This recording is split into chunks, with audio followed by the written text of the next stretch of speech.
supposed to give for you to get. Nipate na nyumba kama kuna toroja kupata loan. Tunataka kunijoin katika hii business ya ukulima. Mimi nataka kuenjoy lifestyle kama yako. Nimepoteza customer wengi. Kweli pesa inaweza fanya watu wafanye mambo. Unapita cha ufala bana. Wase una make sure tu wakuone ukiingia na ukitoka. Alafu unafunga nje. Serikali iko na mkono refu, itakupata tu.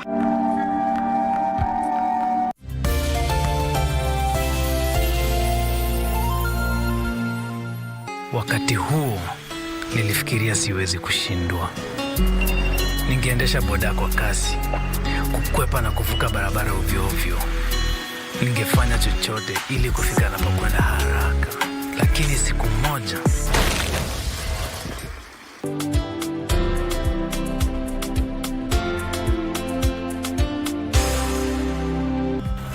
boda ni life, lakini life si kitu bila usalama. Zingatia kanuni za trafiki. Hakikisha unavaa helmet na reflector jacket wakati wote. Ujumbe huu umeletwa kwako na NTSA kwa ushirikiano na European Union.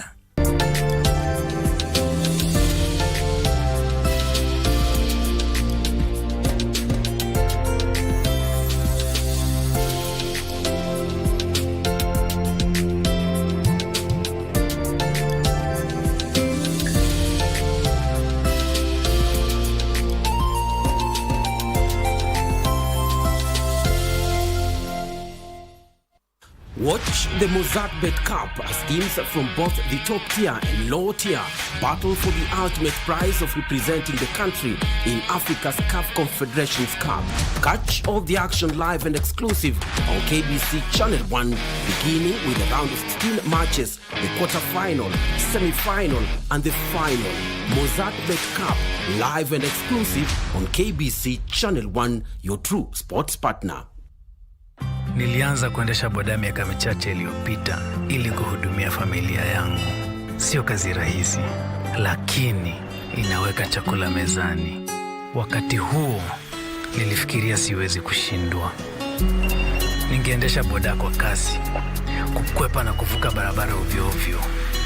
Ningefanya chochote ili kufika napokwenda haraka. Lakini siku moja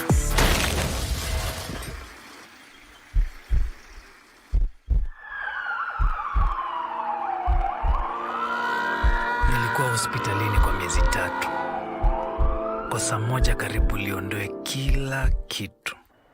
Mwaka moja baada ya kutoka hospitalini, nilihudhuria mafunzo ya jinsi ya kuendesha boda kwa usalama. Boda ni life, lakini life si kitu bila usalama. Zingatia kanuni za trafiki.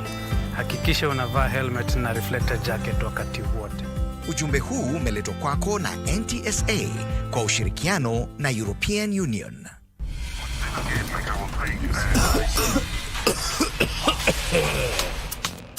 Kikohozi cha muda wowote, kutokwa na jasho kwa wingi usiku, uchungu kwenye kifua, afya kudhoofika, tafuta matibabu. Labda ni TB ni ugonjwa wa kweli. Ukipimwa matibabu yapo utapona. Daktari kushauri tumia dawa kwa nidhamu. Elimu tupashane tupige vita TB. Mwa TB, TB waishi poa. Mwa TB, TB waishi poa.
And a very good evening to you. Welcome to KBC Channel 1. I am Shiksha Arora. You're watching Easy Friday, the sign language interpreter. Tonight is Suze Thuku as we tell you what's happening in the country and beyond. Gatundu South MP Gabriel Kagombe is out on a 1 million shilling cash bail after he denied murder charges in the killing of a Buddha rider in Thika. That particular story is going to be our top story tonight. We'll also be looking at Deputy President Rigathi Gachagua, who says that he is actually ready for dialogue to find an agreeable formula that is going to be revenue sharing, and it kind of ensures equity in the distribution of national resources. So that particular story, as well as what has been happening as President William Ruto will be chairing a UDA and EC meeting at State House, Nairobi. So all those details coming up shortly.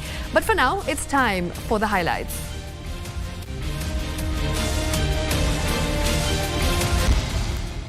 Kama Rigathi Gachagua, hata kama niko naibu wa rais niko na maoni. Senator ako na maoni. Governor ako na maoni. Kila mtu ako na maoni. Hakuna vita. Every Kenyan should be allowed space to speak their mind, says DP Gachagua, as he defends his push for one man, one vote, 1 shilling.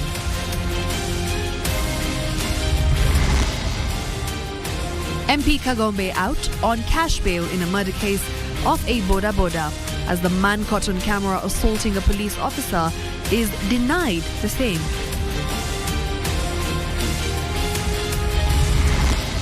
There's a NEC meeting that is happening for the party, I know, on Saturday. I think the discussion around that should be I'm not a member of NEC, so I don't know. But I'm assuming it has to do with the progress on the elections that we are undertaking. And President Ruto to chair UDA National Executive Council meeting Saturday ahead of crucial Nairobi grassroots polls scheduled for next Monday.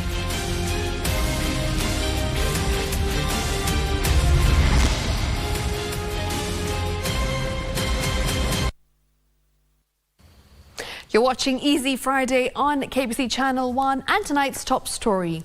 Deputy President Rigathi Gachagua says he is ready for dialogue to find an agreeable revenue sharing formula that ensures equity in the distribution of national resources.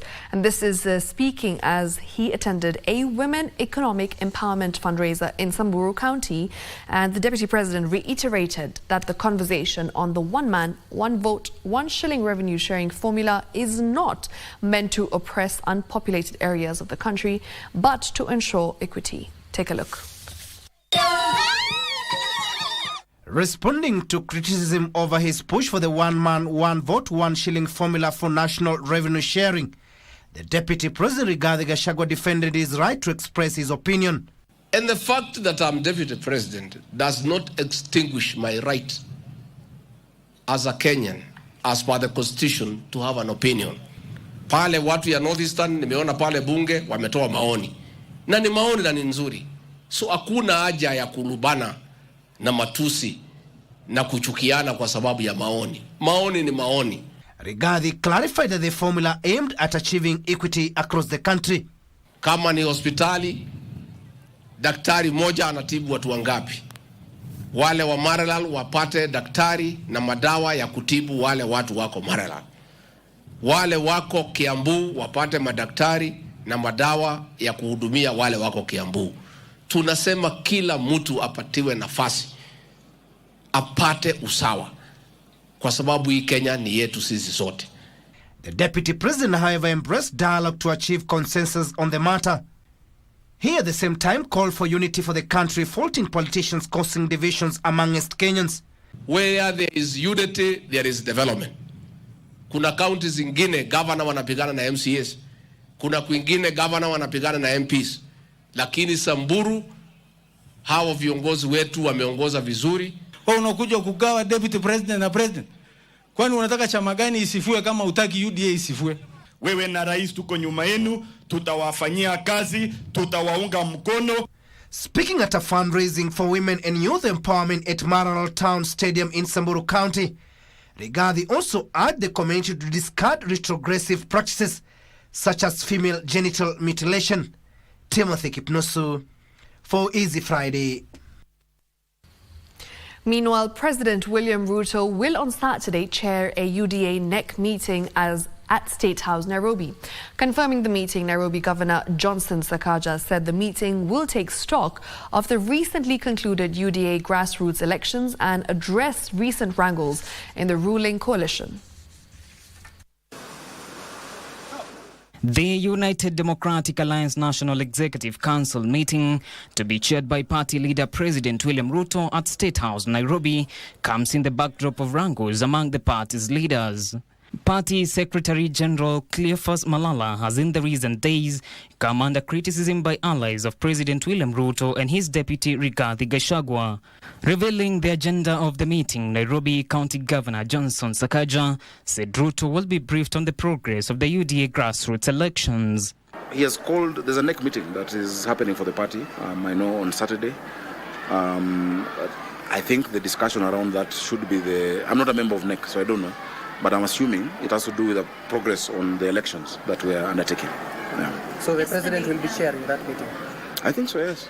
I don't sit in NEC, but I think when he's around, he chairs the meeting.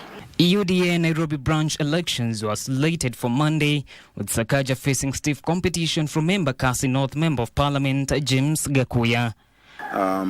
There have been media reports of favoring a certain candidate. It doesn't matter because it is the people of Nairobi who will make the decision. It is the delegates of Nairobi who will make the decision. There are even rumors of a very prominent former leader who is also in that scheme. It doesn't matter. John Kahiro, Easy Friday.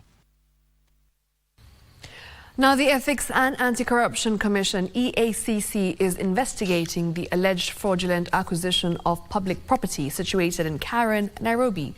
The land, measuring 5.12 acres belonging to Nairobi County Government, is in the hands of private developers who are demanding 1.28 billion shillings compensation from the county government. According to EACC Deputy CEO Abdi Mahmood, the land worth 400 million shillings was reserved for sewage works and staff housing and is still being used by the Nairobi City Water and Sewerage Company as a sewage pond. Here is our reporter Abdiaziz Hashim with the details. This scenic parcel of land, covered with eye-catching vegetation, it is the latest land in contention in the capital. The 5.12 acres located in the prime area of Karen, belonging to the Nairobi County Government, is subject to contest by private developers who are now demanding 1.28 billion shillings compensation from the county government of Nairobi. These people have the audacity not only to grab and to create fake documentation, but to claim compensation. So you steal and then you ask for compensation of around 1.2 billion. I think they should be not only arrested but given a medal for bravery, because that is just impunity of the highest order. The matter is now on the Ethics and Anti-Corruption Commission EACC's radar, which is investigating alleged fraud in the transfer of the parcel of land to Davjon. However, sometime in 2013 or 2012 thereabout, a private developer allegedly acquired a title to that property. According to EACC's Deputy CEO Abdi Mohamud, the private developer is believed to have hatched the fraudulent scheme in cahoots with senior officials of the county government, and the Ministry of Lands are currently under investigation. We will be able to take the necessary actions against any individuals who may have illegally acquired that particular property. We also want to be enjoined in that suit in court so that we recover that property for the public. The parcel of land was reserved for sewage work and staff housing and is still being used by the Nairobi City Water and Sewerage Company as a sewerage pond. Commenting on the development, Nairobi Governor Johnson Sakaja welcomed the move, noting that cases of land grabbing have been surging across the county. There are many more parcels. We've discovered actually close to 700 parcels of land that was surrendered to the county of Nairobi. When a subdivision is done, there's a percentage that reverts to the county. Sakaja claimed that more grabbed land belonging to the city county government has been identified. I wanted to show you an example of what we intend to do with recovered parcels of land. This is going to be the Mutwini market. that they've wanted for decades, yet there's been no development on this side. Abdiaziz Ashim for Easy Friday. Now, the proposal to increase excise duty on fees charged for money transfer services from 15% to 20% remained a subject of concern as telecommunications provider Safaricom shared their views before the Finance Committee. Now, the telecommunication company, in presenting their views, warned this could have a negative impact on the government's digitization agenda as it relies on the platform to disburse funds, among them the Hustler Fund, Inua Jamii funds, among others. On Friday, the Finance and Planning Committee, led by Kuria Kimani, continued with stakeholder engagement on the contents of the Finance Bill of 2024. The proposal to increase excise duty on money transfer services was met with reservations, with mobile company Safaricom saying it will have a negative impact on the government, which relies heavily on mobile money transfer for government services. We do not want our fellow citizens to be excluded, for example, from Hustler, which last year disbursed about 50 billion. We do not want our senior citizens to miss out in the Inua Jamii program, because if then we transfer 2,000 shillings to them, but every interaction of using the 2,000 becomes very costly to them, it means that the value that they previously derived from that give back will not really add value to them. And on that basis, then we're asking that you give the proposal, you retain the excise duty rate at 15%, again tying this to the national tax policy, which says a law introduced should only be amended within 5 years. The intention of reducing the rate last year was to try and encourage government to digitize their workflows. What we are saying is, if then we are to undo what we did last year, just 1 year down the line, the government as well will not have been able to digitize all their workflows. The Kenya Women Parliamentary Association questioned the eco-levy proposal, saying it will lead to an increase in the cost of commodities such as sanitary pads and diapers. Meanwhile, the National Council of Churches of Kenya is calling on members of parliament to scrap taxes that will have direct impact on the poor and vulnerable. The issue of Finance Bill 2024. We know that penye fahari wawili wanapigana nyasi huumia. We call upon all the political leaders to suspend campaign and divisive politics and instead focus on doing the work they were elected to do. NCCK South Rift Region Chairman cautioned taxes on essential goods would affect those with least ability to pay. Nancy Okware, Easy Friday. In other news, Gatundu South MP Gabriel Kagombe is out on a 1 million shilling cash bail after he denied murder charges in the killing of a Boda Boda rider in Thika. The MP, who was before a Machakos court, is accused of having shot and killed a rider during a melee at a public meeting. Now, this comes as 19-year-old Ian Joroge, whose images circulated on social media, accused of assaulting a police officer in Mirema, Nairobi, will be spending the weekend behind bars. What new? The legislator walked to Freedom Friday after he pleaded not guilty to murder charges before Justice Francis Olel, who released him on a 1 million shillings cash bail. I do grant the accused person on bond of Kenya shillings 2 million with one surety of similar amount, or in alternative, I'll grant him cash bail of 1 million shillings. The accused person by himself, his agents, and proxy will not contact any of the witnesses or potential witnesses in this matter. Kagombe pleaded not guilty after undergoing a mental assessment test at Kiambu Level 5 Hospital as ordered by the court on Wednesday. According to the prosecution, the legislator is accused of shooting and killing David Ndwati, a Boda Boda rider at Kimuchu area in Makongeni, Thika, on May 17th. The mention of the case has been slated for July 17th. Condolences to that family as they bury their loved one tomorrow. Secondly, I have taken a plea of not guilty before this court today, and this matter is now perfectly before a court of competent jurisdiction, and therefore I trust that the judicial process is going to take place and everyone is going to get justice. And Milimani's trial magistrate Ben Makehubi has released 19-year-old Ian Joroge with a 700,000 shillings bond with no alternative of a cash bail.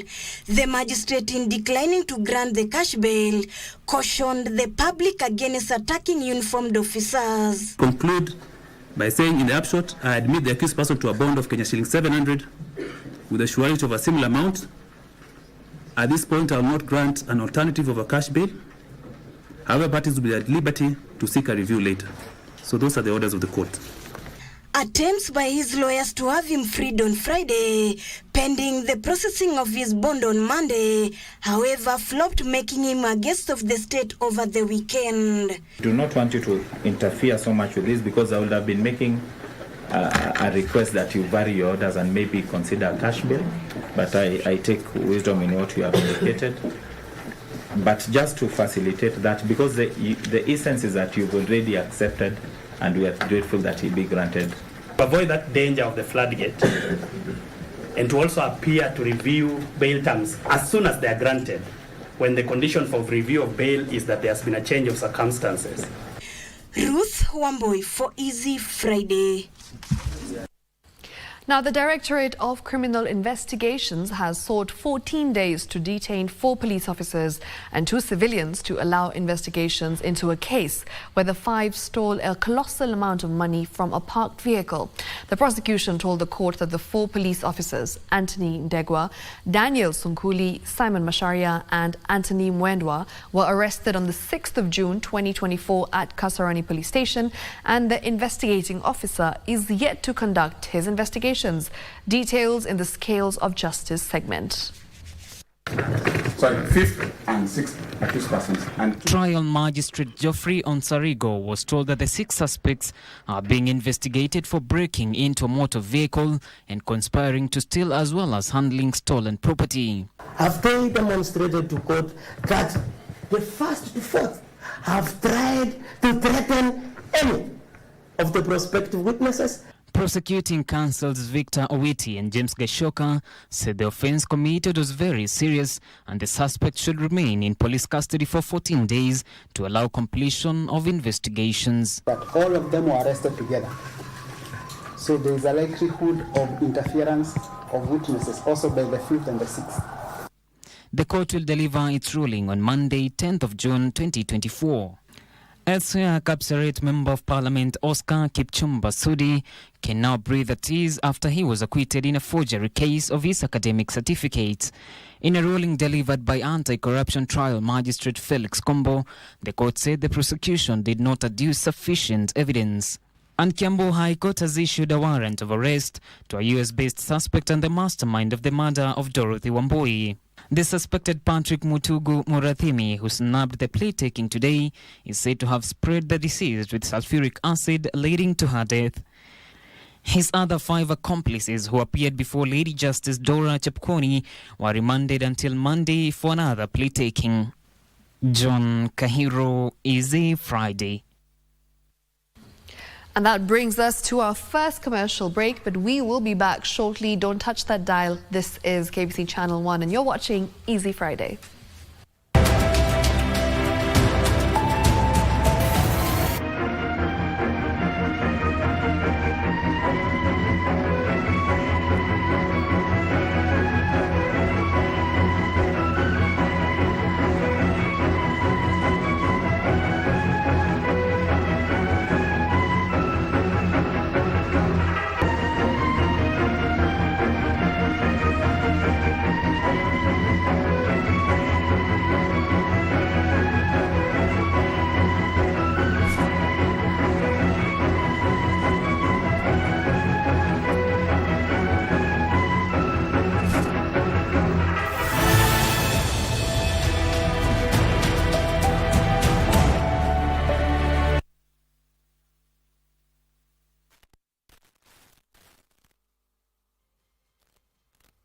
Nilianza kuendesha boda miaka michache iliyopita ili kuhudumia familia yangu. Sio kazi rahisi, lakini inaweka chakula mezani. Wakati huo nilifikiria siwezi kushindwa. Ningeendesha boda kwa kasi, kukwepa na kuvuka barabara ovyo ovyo. Ningefanya chochote ili kufika napokwenda haraka. Lakini siku moja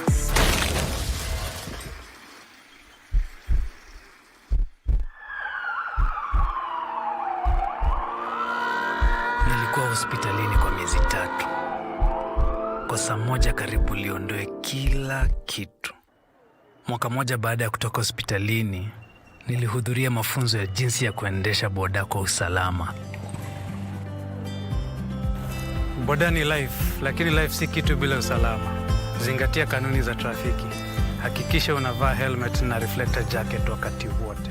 Ujumbe huu umeletwa kwako na NTSA kwa ushirikiano na European Union. Back to the future. The future is simulate. Bet smarter. Win faster now. Be a winner. Mozart Bet.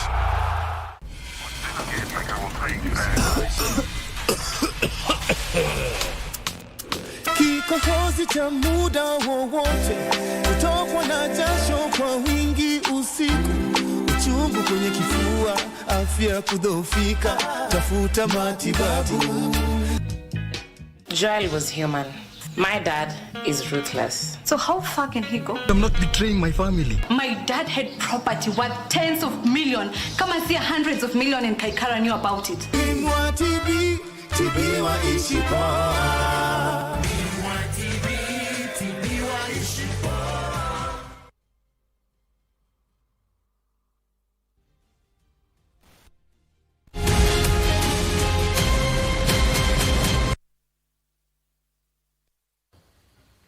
Welcome back. This is Easy Friday, and right before the break, I was going to be telling you about what's happening in the counties. And the National Assembly Budget and Appropriations Committee Chair Ndindi Nyoro says the move to commit the biggest share of the national budget into the education will bail out Teachers Service Commission in committing all junior secondary interns into permanent and pensionable contracts. Elsewhere, the Kenya National Highways Authority, KENHA, has put on notice that is for owners and drivers of long-distance trailers against cases of overloading. For these and other stories in the County News Roundup, take a look.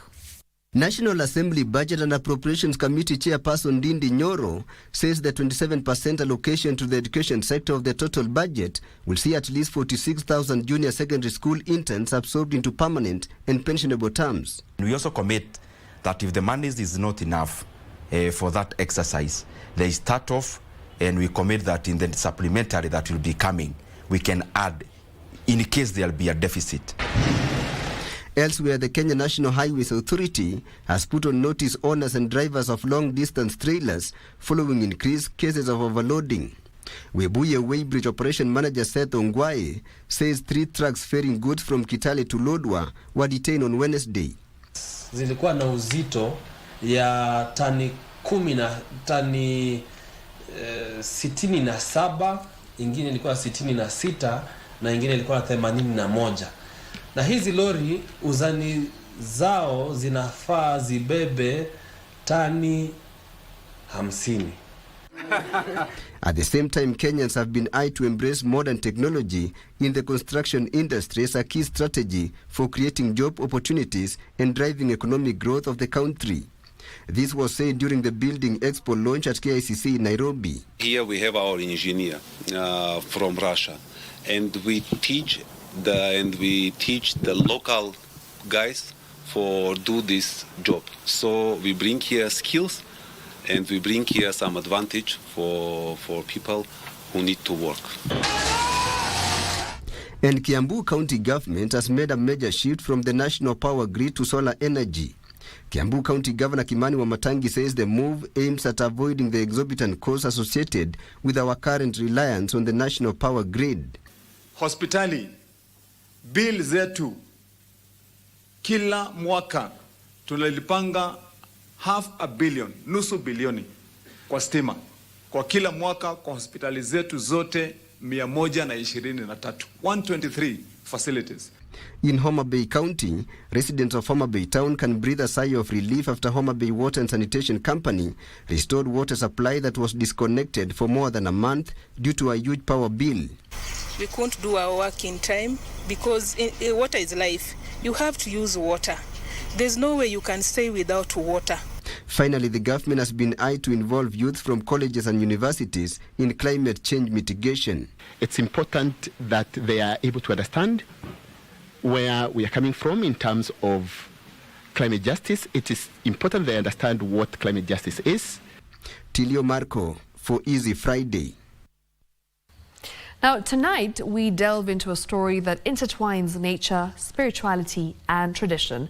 In the heart of Kiambu County, within the Kikuyu community, the falling of a Mugumo tree is an event of profound significance. Our reporter, Jackie Wambiru, takes us to the serene landscapes where this ancient tree stands sentinel over cultural heritage, with its fall resonating deeply within the community. Here is tonight's feature, My Culture, the falling of a Mugumo tree.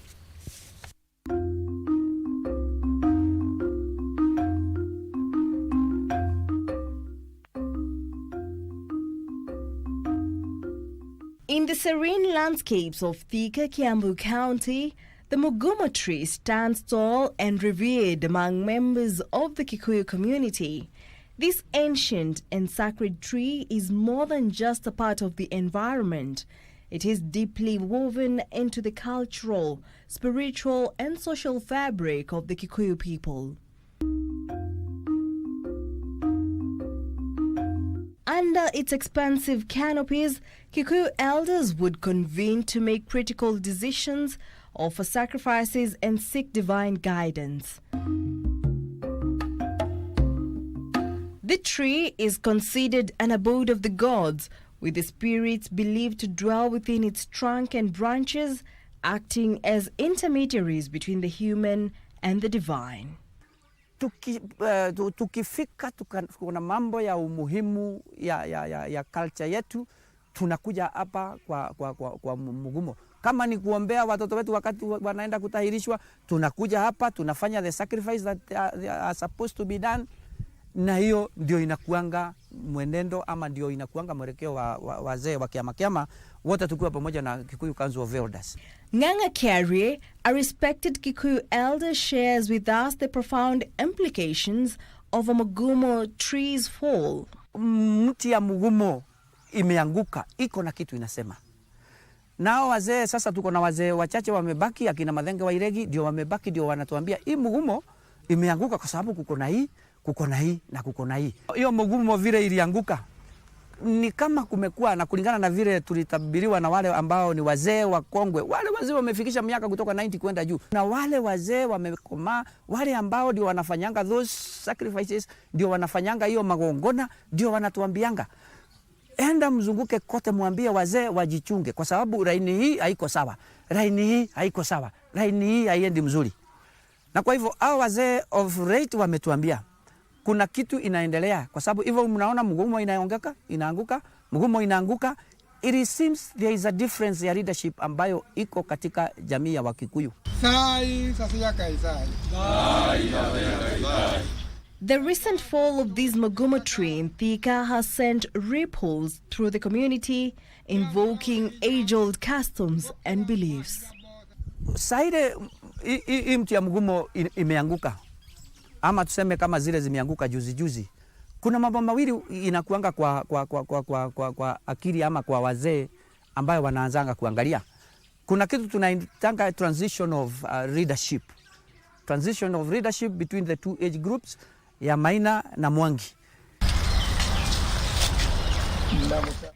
The response to such an event is deeply communal. In accordance with tradition, the Kikuyu elders swiftly organized a purification ritual. A sheep was slaughtered and the meat burnt entirely.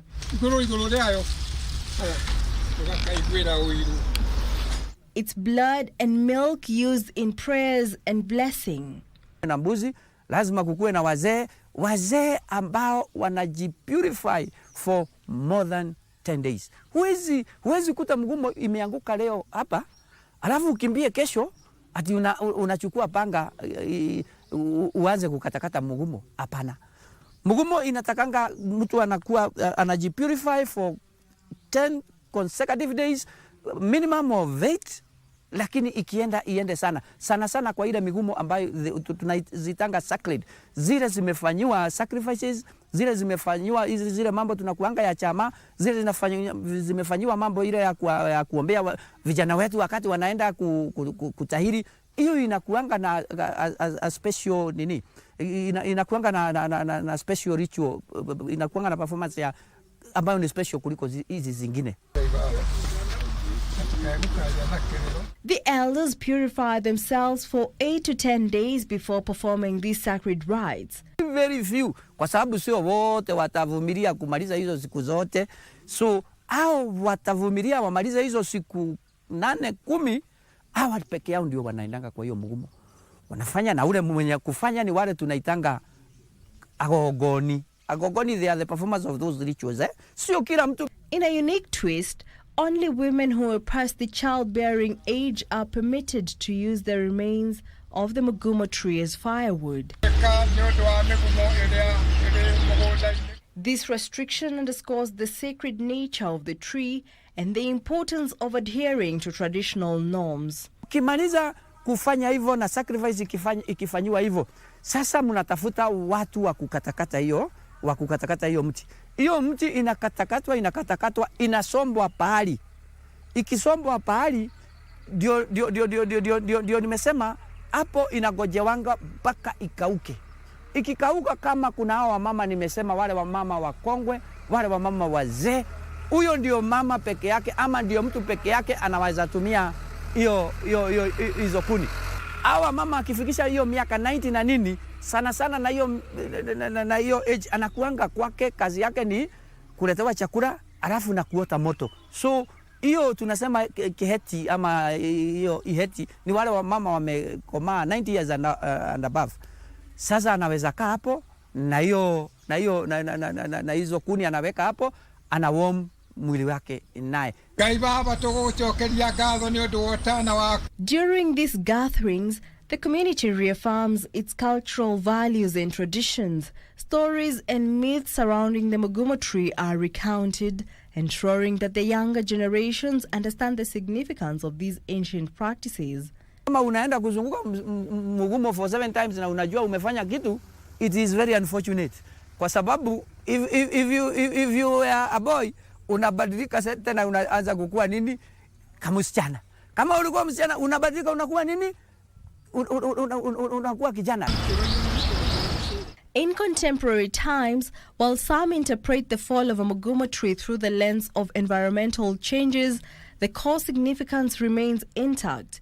It evokes reverence and reflection, promoting the Kikuyu to consider their relationship with nature, spirituality, and common identity. The falling of a Mugumo tree is more than just a physical phenomenon. It's a profound event that echoes through the spiritual and cultural consciousness of the Kikuyu people. The fall of the Mugumo tree in Thika is a poignant reminder of the enduring power of tradition in guiding societal values and leadership. Jackie Wambiru, My Culture.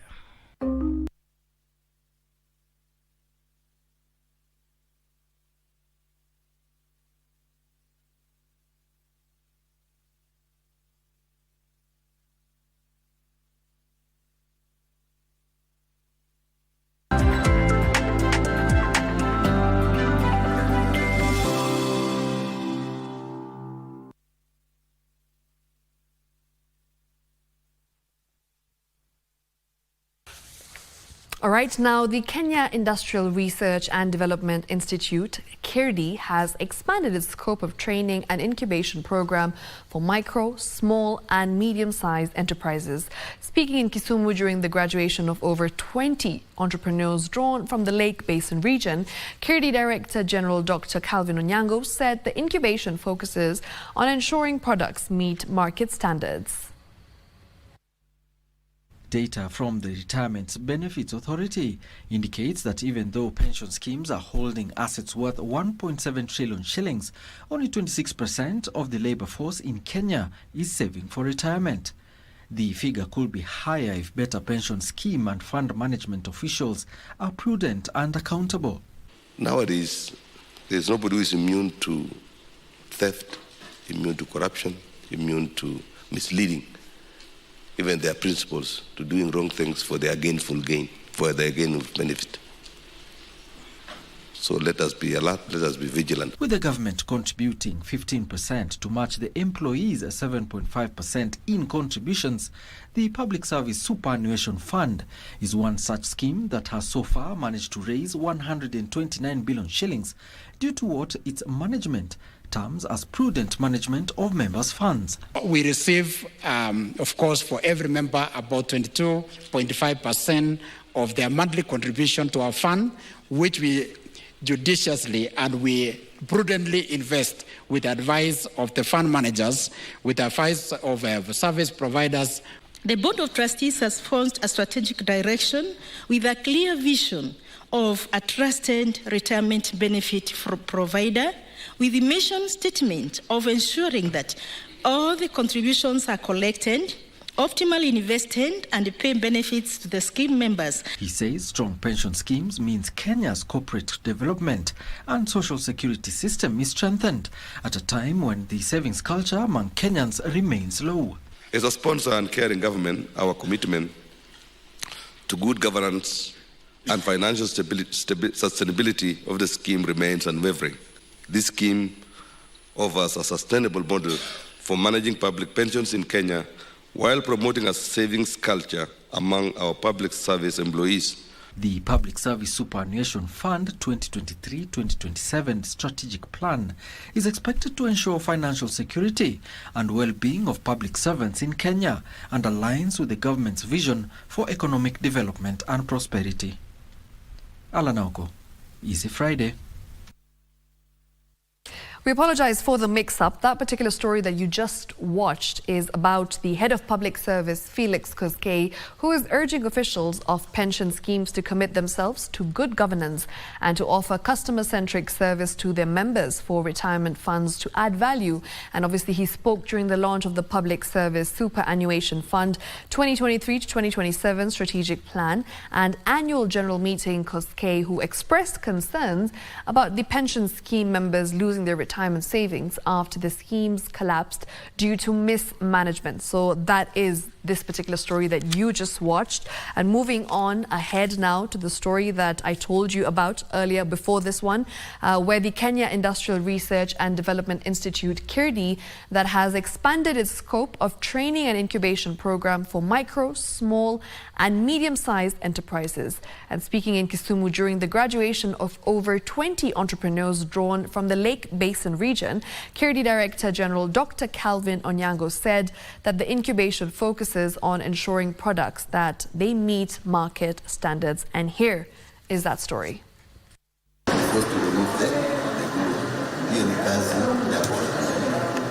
As an institution, we undertake a lot of training programs, so long as we can get the financing for it.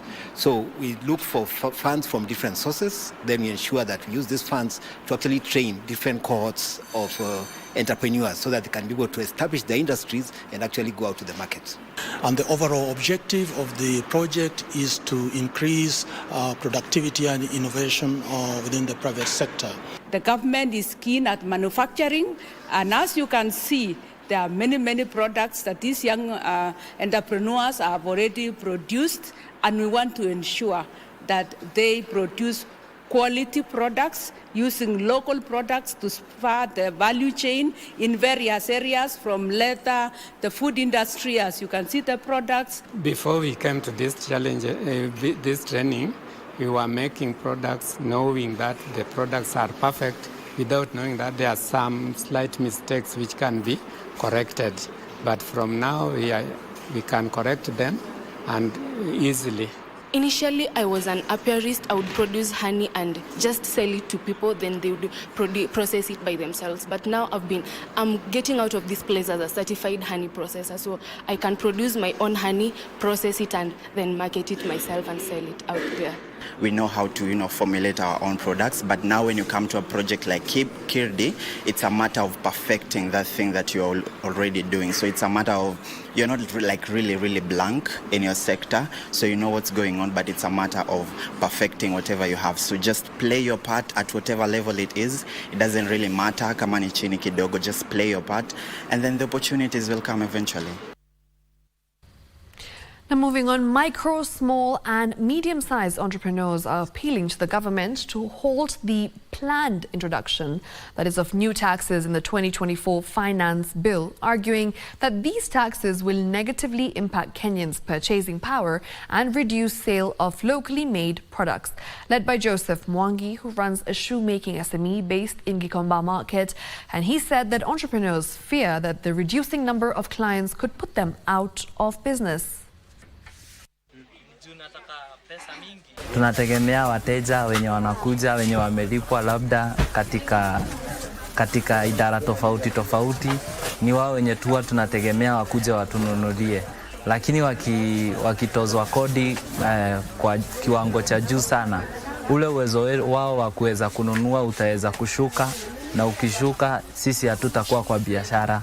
Kwa hivyo hata hiyo kodi yenye inatafutwa itafikia pahali tupate hata ipatikani. Kwa hivyo ningependekeza kama serikali inaweza tafuta njia mbadala ya kutafuta pesa bila kutax watu wao, ile yenye wanasikia ni kama wamekelewa mzigo kwa mabega zao.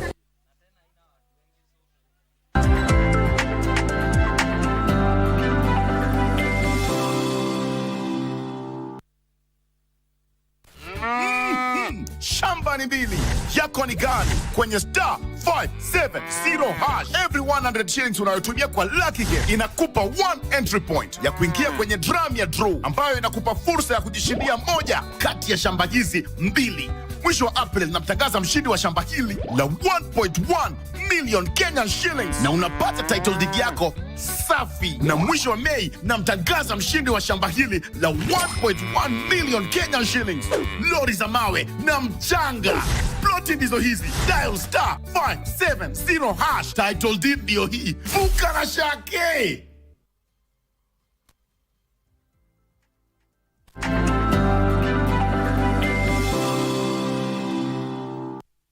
Welcome back. Now, travel by road still remains as the most popular mode of transport for domestic tourists who either opt for self-drive or hire tour vehicles to ferry them to their destinations. However, Kenya Wildlife Service Assistant Director in charge of Savo West, Emmanuel Koech, says the Madaraka Express train service has offered a convenient connection to tourist sites between Nairobi and Mombasa. Regina Manyara documents travel down the Eastern Tourism Circuit that cuts across the Savo ecosystem in this periodic peace travel series. Take a look. The government has in the recent years embarked on rehabilitation and construction of major roads leading to key tourist attraction sites in efforts to ease connection. This has paid off with facilities recording increased bookings and visits. Local tourism has actually increased due to the introduction of the Madaraka Express. It has enabled us to introduce Madaraka packages, which includes the game drives, transport to and fro, and the accommodation. For the Eastern Tourist Circuit, Savo East and West National Parks are the main safari attraction sites.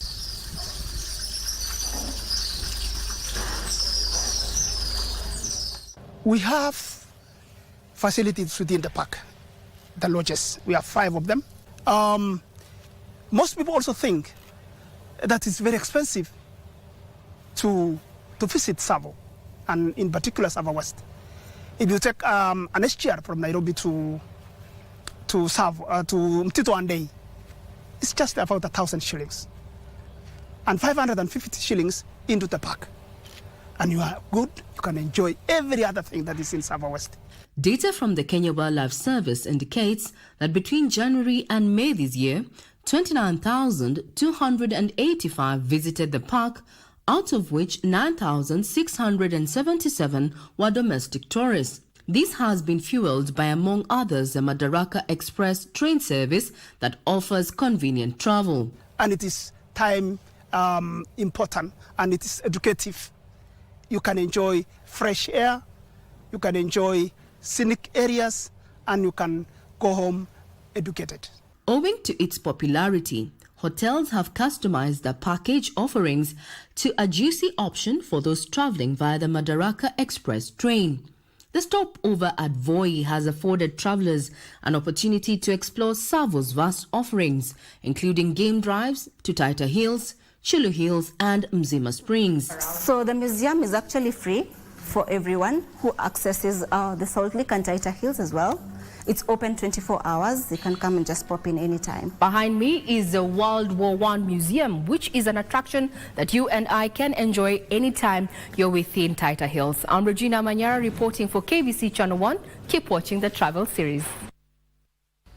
Quite an informative series there. Now moving on, the Kenya Revenue Authority targets to collect 50 billion shillings at the end of a tax amnesty it accorded to taxpayers that expires on the 30th of June.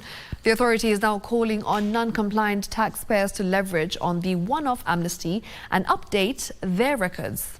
With the amnesty, the taxman is foregoing 1.4 trillion shillings owed to the national coffers. Take a look.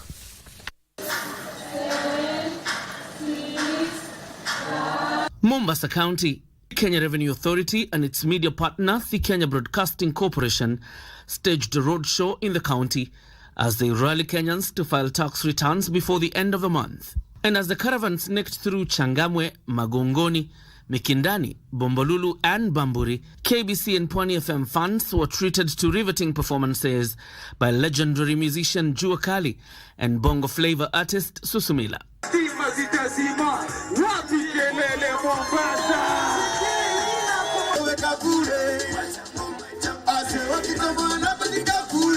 At the flag off of the caravan, the Kenya Revenue Authority called on Kenyans to take advantage of the tax amnesty to clear their bills. Commissioner for Domestic Taxes Rispa Nasimiu says the authority will be foregoing 1.4 trillion shillings in the amnesty exercise. As of December 2022, KRA had a total debt portfolio on iTax of amounting to 1.4 trillion Kenya shillings. And this 1.4 trillion Kenya shillings is broken down into two: a principal amount of 892 billion and penalties and interest of 525 billion. As of 31st May 2024, which is at the close of the last month, over 1 million taxpayers had benefited from the tax amnesty program. Having collected 27 billion shillings so far, the authority targets to collect 50 billion shillings by the end of the amnesty exercise that ends on the 30th of June. Any taxpayer who has been owing taxes to government through an outstanding principal amount that has acquired a penalty or penalties and thereby accruing interest on or before 31st December 2022 can apply for tax amnesty of the principal amount, and KRA is mandated by law to pardon the penalties and interest upon payment of the principal amount. More good news is KRA has instituted measures to facilitate taxpayers with outstanding principal amounts have a payment plan, but which they should take up by 30th of June 2024 to enjoy the amnesty. Simiyu has called on Kenyans to ensure they file the past year tax returns by the end of the month, as there will be no extension by the authority. As the law stands now, if you don't take up the amnesty program as of 30th of June 2024, it means then any interest and penalty that you had accrued after as of 2022 remains due and payable. And of course, then it means it is enforceable. The caravan will head to Kilifi on Saturday and will be in Rift Valley region next week. John Jacob Curia, Easy Friday.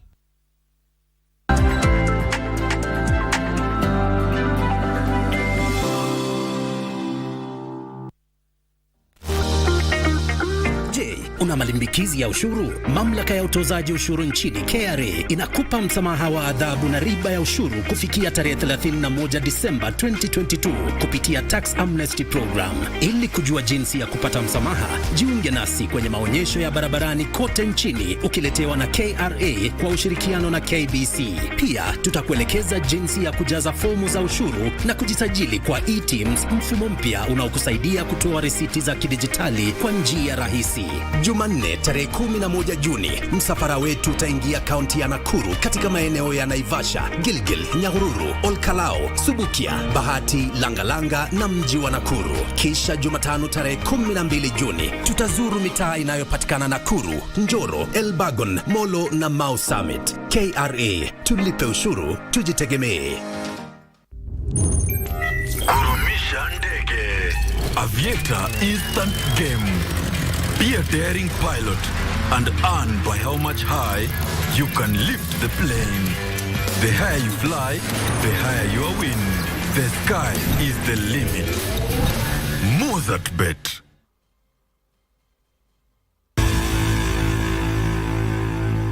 Sports News is brought to you by Mozart Bet. Welcome back to Easy Friday. My name is Karen Kibet. Let's now talk sports.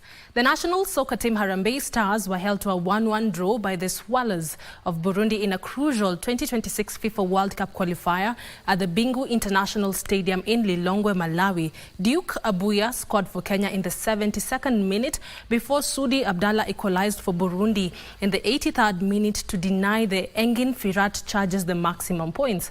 Harambee Stars, who had lost 2-1 to Gabon in their opening Group F match before bouncing back to thrash Seychelles 5-0 in their second match of the qualifiers, have now taken their tally to 4 points from 3 matches. Kenya will face reigning African champions and group leaders Ivory Coast on Tuesday next week in another round-robin match that will be broadcasted live on KBC Channel 1 and all our affiliate radio stations.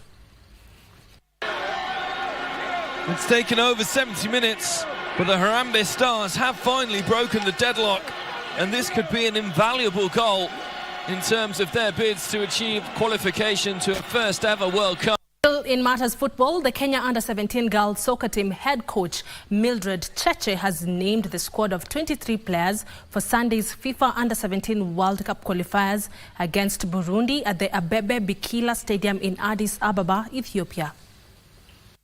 The Junior Starlet team, which will be captained by Elizabeth Ochaka, includes among others her fellow defenders Shali Atieno, Kimberly Akinyi, Genevieve Michel, midfielders Velma Awor, Halima Imbachi, Lona Faith, and strikers Valerie Nekesa, Marion Serenge, Quinta Adhiambo, and Michelle Waithera, who were all upbeat as they left for Ethiopia today for the crucial match.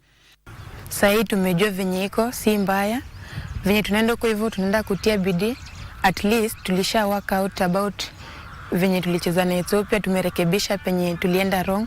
At least sasa hivi tunaenda huko, tunaenda ku give our best. Coach Mildred Cheche said they are prepared for the first leg, where they aim to come back with the vital points in order to make light work of the return in Nairobi on the 16th of this month. I believe after the first leg, it will be easier to tell, or during the match, it will be easier to tell whether they are a strong side or not. But we cannot underrate any opponent. We are going there full force as we've prepared, and I think also for them, they're fully prepared. Kenya secured their place in the final qualifying round of the FIFA Under-17 World Cup qualifiers when they beat Ethiopia 3-0 on aggregate, while Burundi advanced after thrashing Djibouti 24-0 on aggregate. The winners of the two-legged tie will secure an automatic qualifications to the 2024 FIFA Under-17's Women World Cup in the Dominican Republic in October. Moving on, high-flying Kenya Prisons women's volleyball team made their intentions clear of reclaiming the league title when they beat defending champions KCB by 3 straight sets as the Kenya Volleyball Federation League Playoffs finals served off at Kasarani Gymnasium. Prisons Kenya were equally clear on their double intent as they overpowered GSU in straight sets in Game 1. Kenya Prisons, under the tutelage of Jos Baraza, fought hard in the first set, which they narrowly bagged 26-24. A rejuvenated KCB came back stronger with quick attacks from Kenyan international Sharon Chepchumba and Juliana Namutira, but a well-organized defense line of Ann Loem and Medina Sande kept them at bay as Prisons won the second set 25-16. Prisons Kenya went on to win the third set 25-17 to send an early warning of dethroning reigning Kenyan champions KCB ahead of the return leg tomorrow at Kasarani Indoor Gymnasium. Thank you, Karanja, for that report. Defending champions Kabras Sugar will take on perennial nemesis KCB for the fourth time in the 85th edition of the Enterprise Cup final, set to be played on Saturday at the RFUA grounds. KCB staged a remarkable 32-18 comeback against Kenya Harlequins in the semi-finals, while Kabras Rugby earned their place in the final with a dominant 54-8 win over Nondes. Kabras Sugar are unbeaten since April 2018 and are eyeing their fourth consecutive Enterprise Cup title, while the Bankers KCB will be chasing their first title since 2017 and their sixth overall. Meanwhile, the National League finals will precede the Enterprise Cup final, where Zetech Oaks will face Two Marines. Two Marines booked their place in their final after a hard-fought 26-23 win over Sigalagala National Polytechnic, as Zetech Oaks beat Eldoret-based Project 61 23-9.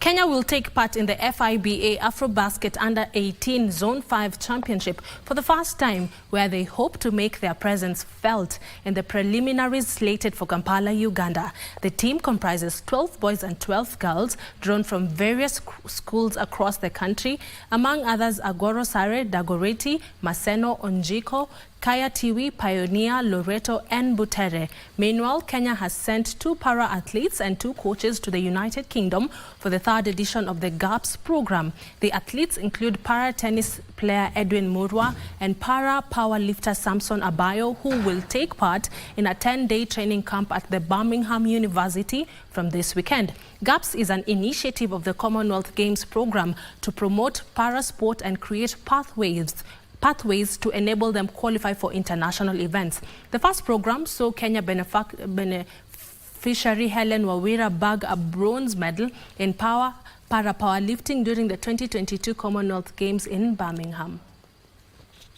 A training, and this training is going to help us. Number one, me as a development coach, going to assist in learning for my personal growth and development. And by the end of it all, when I come back home, the main key priority is to develop para-powerlifting sport at the county level. This is in preparation to the 2026 Commonwealth Games, as CGF is quite big on including para sports in its program of the Commonwealth Games. So, the race for the 2026 FIFA World Cup slots continued midweek with thrilling encounters across the continent. The Black Stars of Ghana came from behind to beat Mali 2-1 in Bamako in Group 1, thanks to Jordan Ayew's goal in additional time. The hosts went ahead through Kamori Dowambia in the second half, but Ernest Nwama leveled matters before Jordan Ayew late goal sealed matters for the Black Stars. Brilliant tackle. Oh, it's saved on the line. And the shot comes in, and that's the winner, surely. Ghana. The Teranga Lions of Senegal were held to a 1-1 draw by the Democratic Republic of Congo in Group B. The Lions scored first through Ismaila Sarr before Fiston Mayele broke their hearts with an equalizer. And the second is in the top corner. Incredible. Fiston Mayele. Sudan beat Mauritania 2-0 in another Group B match in Nouakchott thanks to Sailfeldin, Vakit and Al Abeid first half goals. The bench for this one. Well, it's a distraught Ali Abed. A 2-0 lead. A brace by Mahmoud Trezeguet ensured Pharaohs of Egypt 2-1 victory over Burkina Faso to extend their lead in Group A, as Ethiopia drew 0-0 with Guinea-Bissau. Benin beat Rwanda by a solitary goal in Group C, as Guinea stunned Algeria 2-1 in Group G.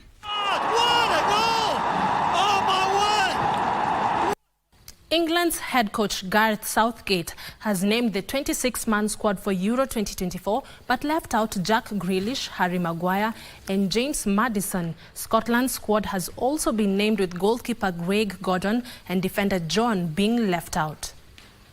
England boss Gareth Southgate had originally selected 33 players in his shortlisted list, with goalkeeper James Trafford, defenders Jared Braithwaite, Harry Maguire and Jarrell Quansah, midfielders Curtis Jones and forwards Jack Grealish and James Maddison missing out.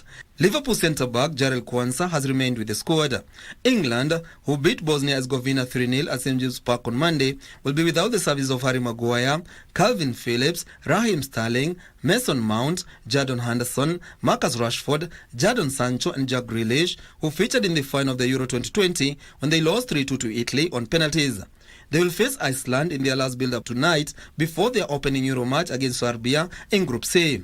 Scotland's head manager, Steve Clarke, has also reduced his squad from 20 to 26 ahead of their Euro 2024 campaign. However, he will be without Aaron Hickey, Nathan Peterson and Lewis Ferguson due to injuries. Scotland will meet host Germany in the opening match of the European Championship in Munich on 14th June this year. And finally, Boston Celtics stayed on course in their bid to win their 18th NBA title when they win over Dallas Mavericks in Game 1 of the final playoffs to register a 107-89 victory at the TD Gardens in Massachusetts. Celtics' 27-year-old Jaylen Brown was the star of the game with a top score of 22 points as his teammates added double figures that helped the team to lead by 29 points in the first half. Mavericks star Luka also had his moment to net 30 points and 10 rebounds as his side closed in the deficit to 8 points in the third quarter. But it was not enough as the home side ran away with victory in the fourth quarter. Game 2 of the best of 7 series will be played on Sunday.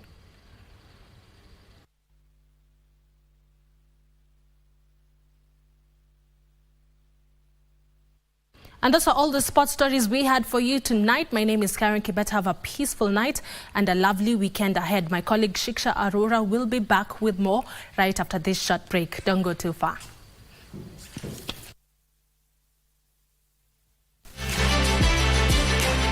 Sports News was brought to you by Mozart Bet. You can lift the plane.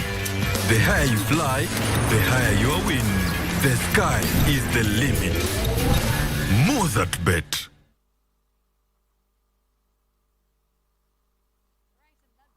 To the end of the first part of the show, that is the news bulletin, where we give you the details and of course what's happening in the world of business, sports and politics, as well as the locals plus in the counties. So basically a little bit of everything. But now it's time to get into matters entertainment, and with that I've got the one and only DJ Koldax with me, and he's going to be playing for you some fantastic music. I've also got a very exciting interview lined up with some of the cast of Real Housewives of Nairobi 2. I'm talking about Dr. C and Farah Ismail. So we'll be getting into that conversation later on as well. Remember, all you need to do is sit back, relax and enjoy, because Friday Fever officially starts. The easy part of Easy Friday is officially on, so you make sure you don't touch that dial. I'll be back in just a moment with great music, of course, and that very exciting fiery interview later on. My name is Shiksha Arora. The sign language interpreter has been Susan Thuku.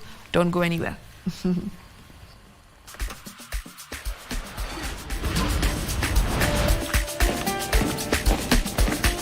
It's gotta be DJ Cold Jazz.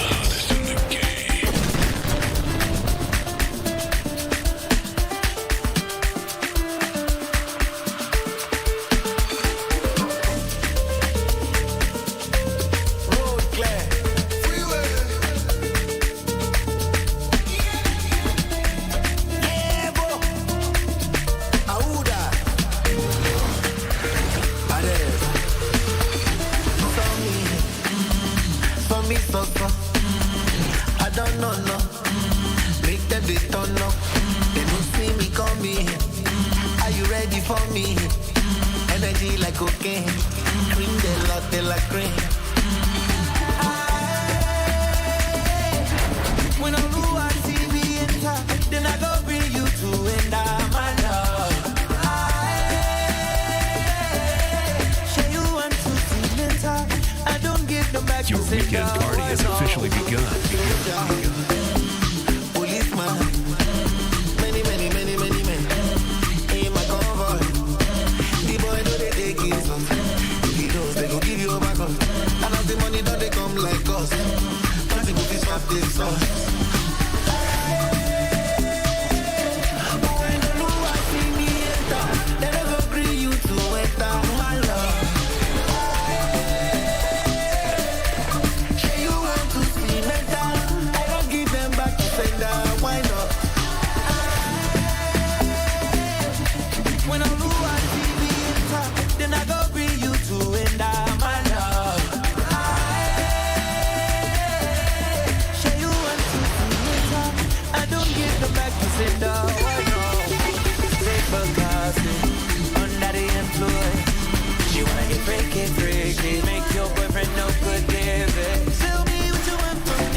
Lighting. Jack over me, I'm good. Trust my instincts, I move. I'm so unstoppable. All of a sudden. Only this feel like Sonic. I'ma be so iconic. That's for understanding. Standing. Till all my wrist is flooded. Me, I go just keep walking. Hustle from Monday to Sunday. Hustle from Monday to Sunday. Hustle from Monday to Sunday. Hustle from Monday to Sunday. Hustle from Monday to Sunday. Reflection on all the things I do. I'm a magic, anybody can they tell me something with me. I know before reflection. And everything on God. See this money long gone. Now my heart is cold, so I can't stop till my neck I reach this. Wombolo. As you they see me so, Umarale ni Miami. I know they gather the money. Wombolo. I know go green motiari. Poverty is not for me. Hustle from Monday to Sunday. Hustle from Monday to Sunday. Hustle from Monday to Sunday. Hustle from Monday to Sunday. Hustle from Monday to Sunday. Yes.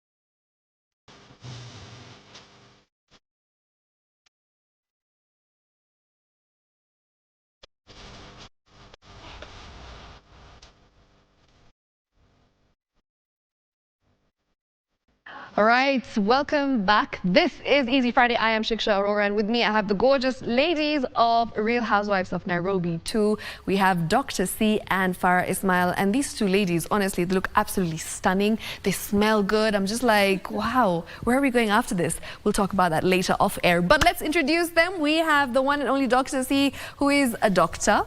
A winemaker, a taste maker. What else? Tell us. There's a lot that you're doing. And a business mogul. Right. A wife to one husband. And a mother to a girl called Andrea. Yes. I wear many hats. I can see. Yeah. And you are amazing. I feel like there's one thing that everybody loves about you is that you're like unapologetic about being who you are. There's only one me. Why should I be anybody else? Everybody else is taken. You're taken. She's taken. There's just me. I love that. And when I go, I go. And you go hard. Yes. Yeah. And of course, we have the gorgeous Farah, who is, you know, one of the few Kenyans who's competed internationally on a platform where I don't think many women do that when it comes to bodybuilding, being a bikini athlete, and just somebody who wears so many hats as well. You're also into business. You're also into entrepreneurship. You're also into real estate. There's a lot of things that you do as well. Tell us. I'm also a person who wears many hats. So I'm actually a lawyer, wow, as professional, and been in-house lawyer for many years. I now work in the corporate governance space, advising corporates and boards and hiring executives. I am a bodybuilder. I took that on late in life, but sports has always been a passion. I'm 3 times Miss Kenya bodybuilding champion. So that's actually the KBBF, you know, fell apart after, so I'm the only one holding that title at the moment. And yeah, I compete internationally, I judge locally. I'm also an entrepreneur. I co-own Boyden in East Africa, which is the international search firm, as well as F45. You know, many hats again, because I think women today, you know, can wear many hats. It isn't, this is what the mold is we're supposed to be. Right.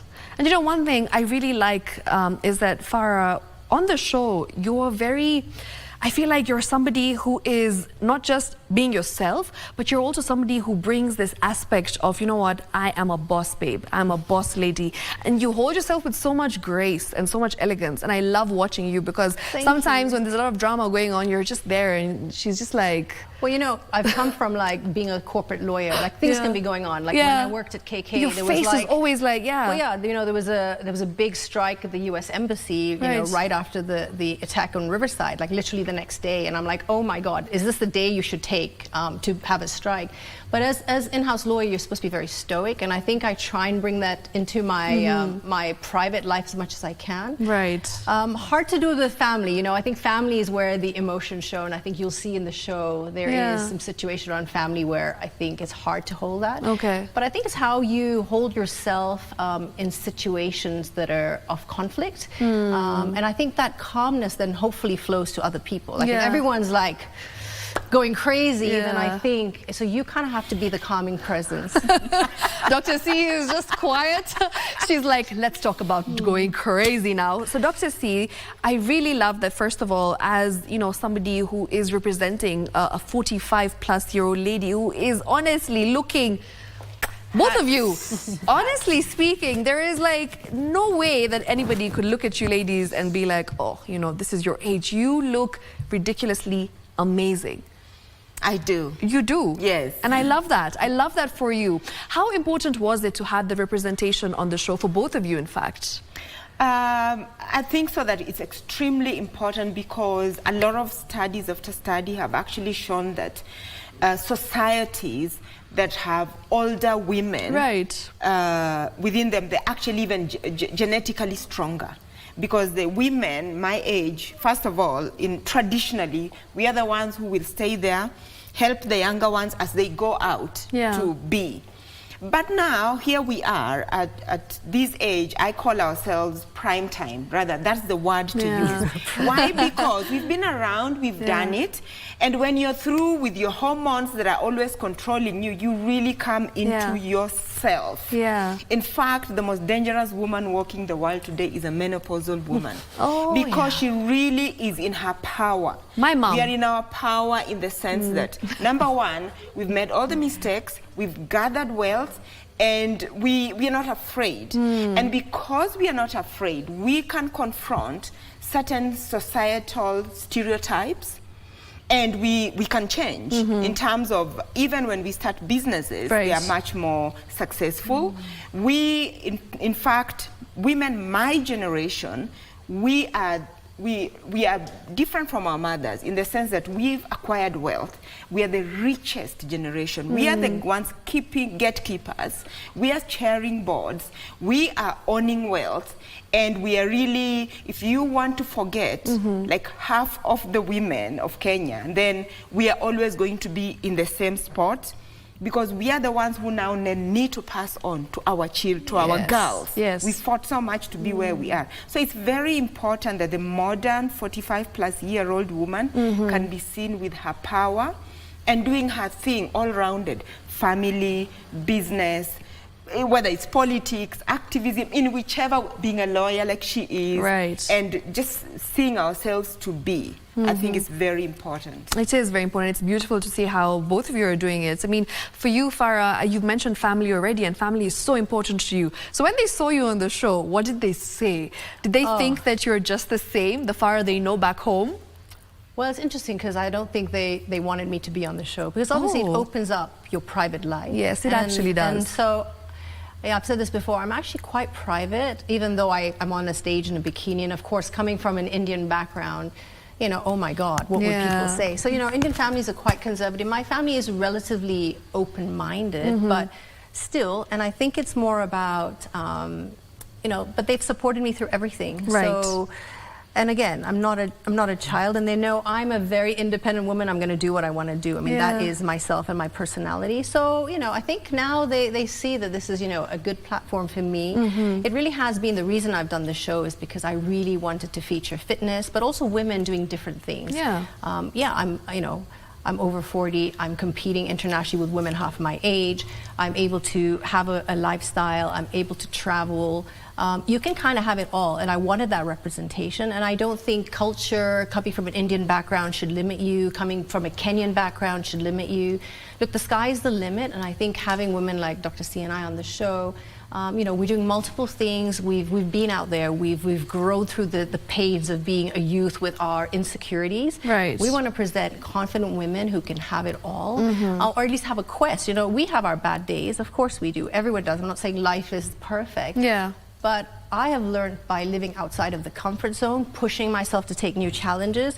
I actually played paddle for the first time the other day. Now, how was that experience? It was great. I used to be a really good squash player. I actually played all through university. Yeah. But paddle is, and I never actually liked tennis. Yeah. And paddle's in between the two, but to be honest, it's more like tennis. Right. But I actually loved it. I could feel the backhand coming back, and you know, so I think I'm going to take it up. So I think you have to constantly challenge yourself, and I know I can't run the way I did in my 20s. Yeah. I already felt a few more aches after, you know, as a bodybuilder though, like now I'm very conservative in my movements, and I work around injuries, and I'm in the gym and I can control my movements, but I'm also a super competitive person. I think it's got me to where I am. So I think with paddle, I'm going to like kill myself running into the back wall. I mean, do you play? I do play actually. We should play. But I'm not that good. I mean, I think I'd be a bit intimidated if it comes to playing against you because of how you look, but I will try because you look so athletic and it's nice. But you know, for every, and that's the thing I've learned. I played so many sports. I used to be a marathon runner. You need a different physique, a different build, a different diet, different lifestyle.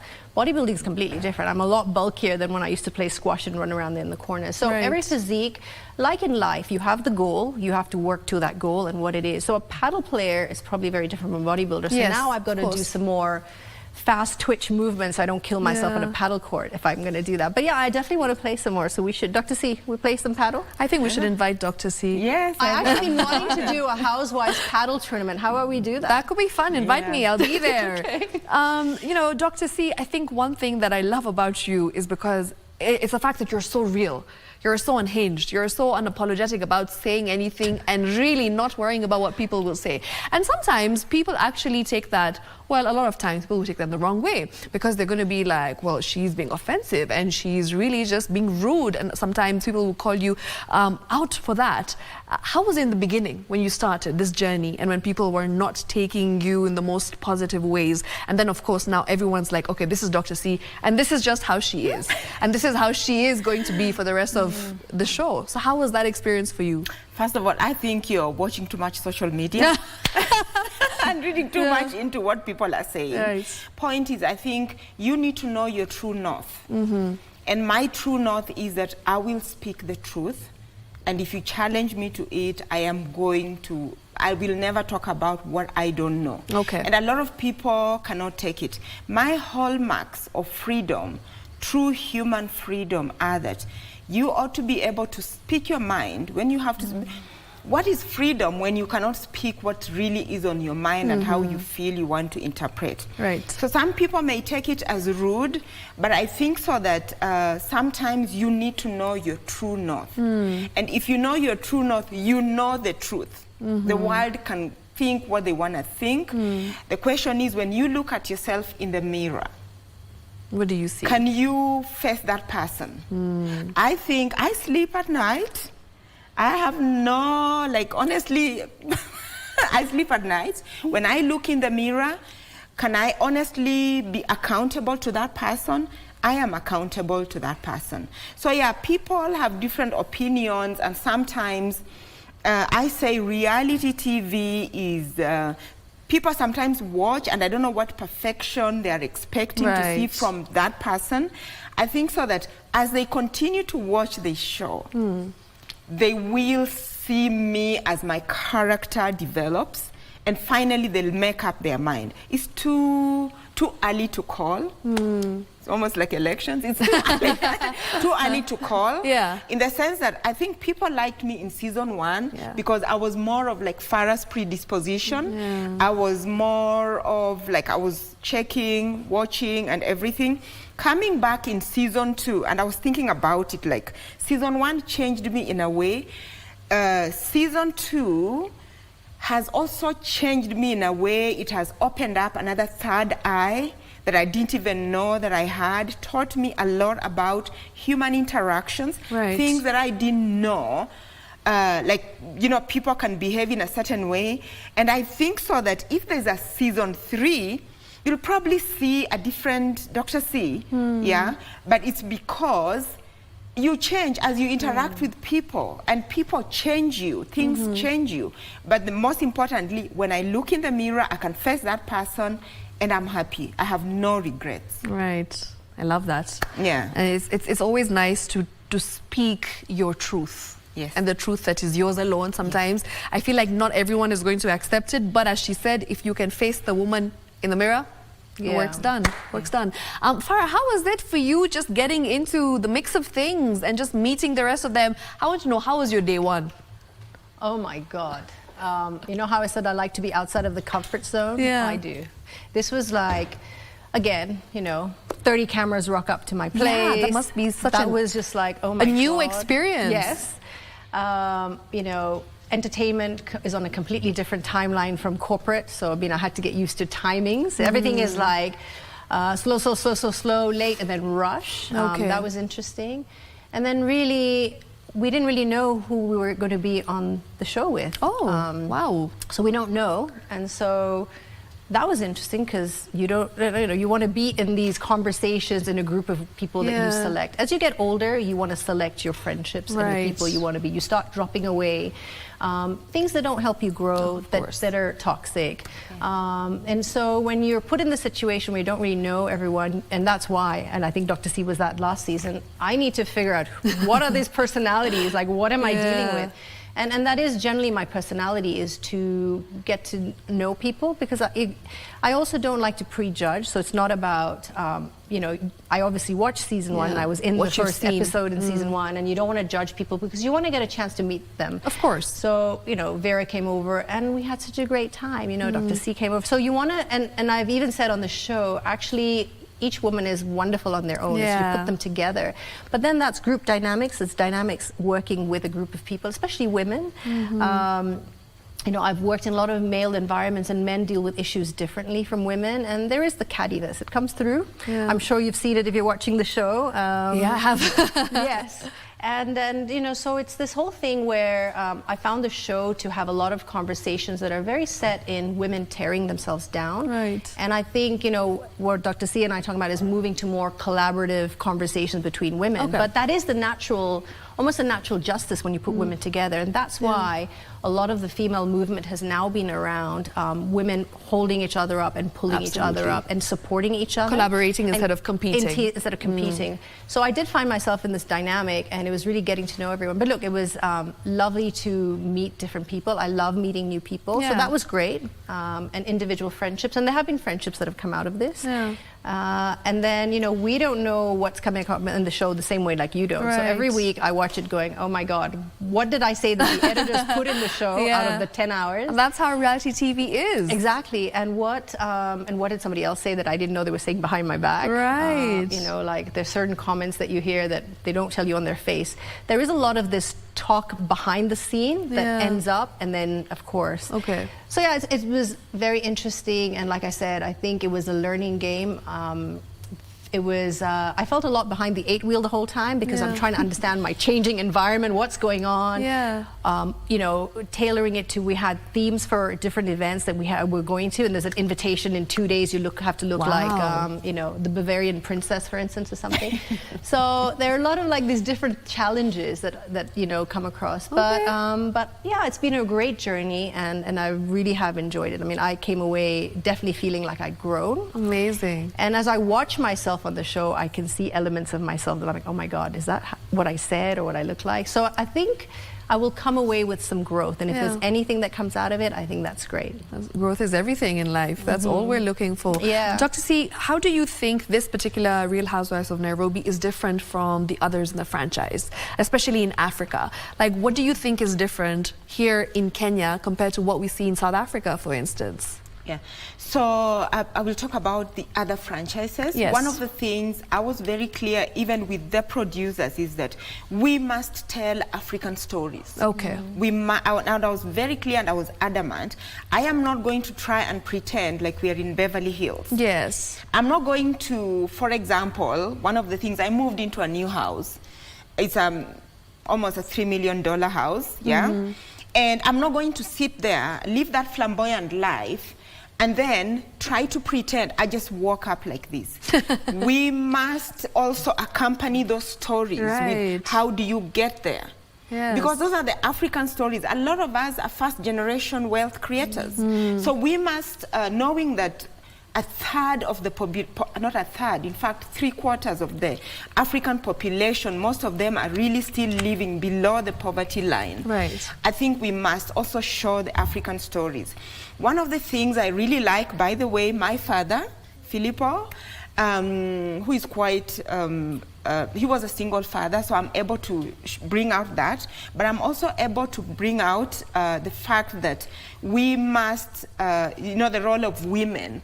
He's a man, and they don't want to discuss their health issues. All the time. So you are not like in the United States where, not even United States, Europe, wherever, where the health system is so organized. So those are some of the things I really also wanted to bring out. The fact that I wanted to bring out culture. So you see me talking a lot in my culture. I wanted to bring out the fact that when you see one African family, one person working, there's what we call the black tax that we have to pay, and I wanted to show it, lead by example, because that's what Africa is about. Absolutely. So we're not going to produce another Beverly Hills, which, by the way, I love, is one of my favorite franchises, and even the Salt Lake City, I like that. I also like the other African franchises, but for me on the show, I am adamant we must show Africa as is. The other thing is that we must also show Africa is not just about people starving. Yeah. There are people, there are learned women. And we can be on a world platform. In fact, with one of the ladies, there's perceived fighting, Zena, between me and Zena.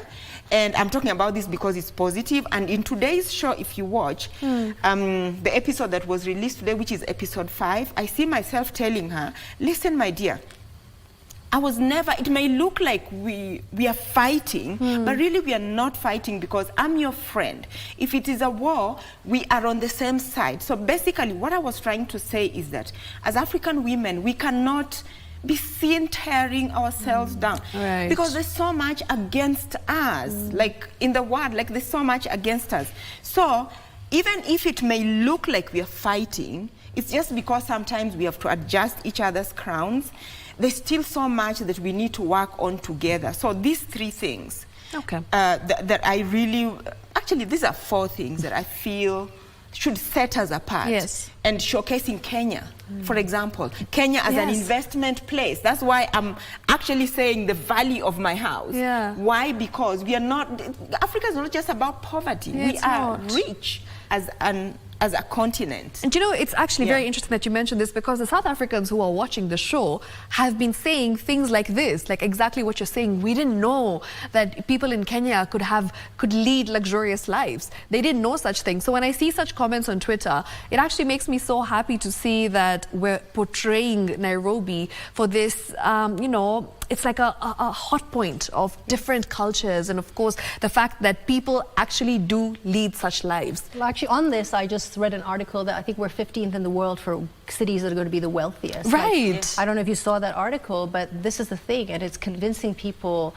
about these opportunities. And I recently got appointed to this advisory board for actually bringing Canadian investments into Africa. Absolutely. So we've got to be out there, and then that's why it's about telling our stories, talking about positively about countries, showing Kenya. And I think that is the platform. It's about showing people what the opportunities here are and the different types of people, and finding people who with all these different talents that live here. And then that's what we are trying to do on the show as well. I mean, I absolutely love that. And you know, Dr. C, you also mentioned something about like always fixing each other's crowns. So when it comes to you, your personal thoughts about the ladies on the show, who is your bestie? I want to know. Well, that's a very tricky question. For real. No. You're making her sit next to me and ask her that question, and you know I'm a bodybuilder. So I'll tell you something. Yes. All these ladies bring a very different energy. And I think the casting was done so well. I feel with Farah here, we can talk corporate things. Yes. We are in the same circles almost. The same intellectual capacity, the space as well. Yes. And then there is somebody like Mine, for example, and I'm much older, a bit older than her, and I can see, oh my God, that was me exactly. There's Vera, who is amazing, like, in one of the episodes, I'm saying, I'll marry you off to a pastor.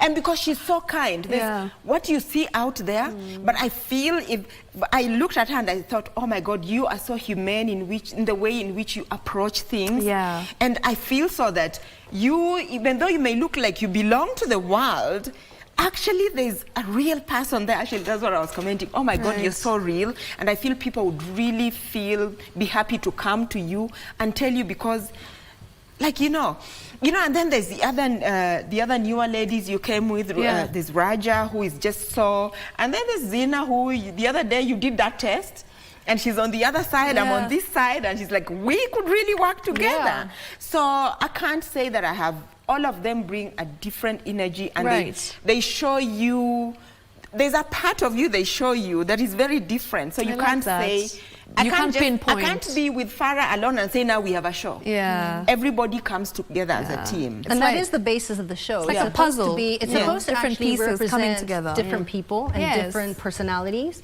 And that is really the purpose of the show. Like, it was a little bit like Sex and the City, where you have these different personalities of one person that Candace had put together. And we're all very different. And that is the key to the show, is putting these very different people together and having them in these events and encounters and see how they do. I mean, there's some really interesting ones coming up. I'm not going to ruin it, but where we have like some puzzles to do and working on, you know, mind games. It's going to be really interesting to see how we work together. Yeah, I love that. And one thing that I think we all need to speak about in this particular show, I feel, is mental health. So I hope that's something that we're touching on in the future. Are we?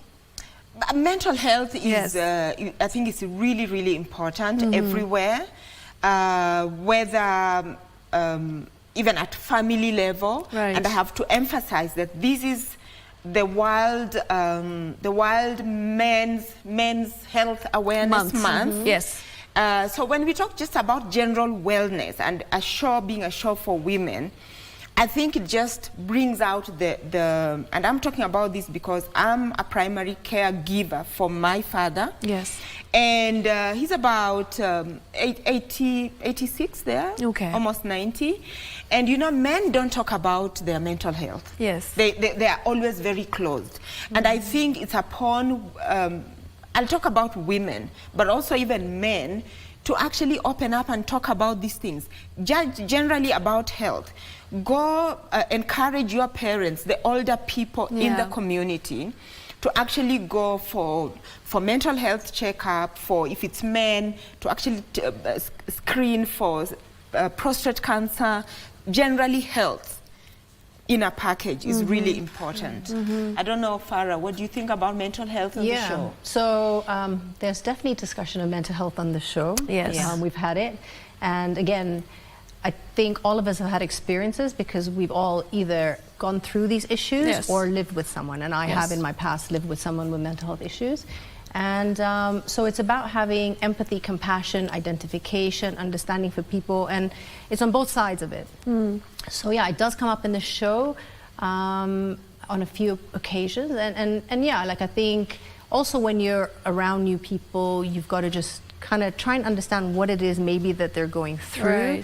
There's actually, at one occasion, actually it was the last episode, when I was like, I don't know what Dr. C is going through, and I don't know if it was mental health issue. Like, you don't know what somebody's going through and why they're reacting the way they are. Dr. C laughs about it. But that's the thing, I mean, I think you just got to be, and it's not something you can see, and that's the thing I learned about it when I lived with my ex who had bipolar disorder.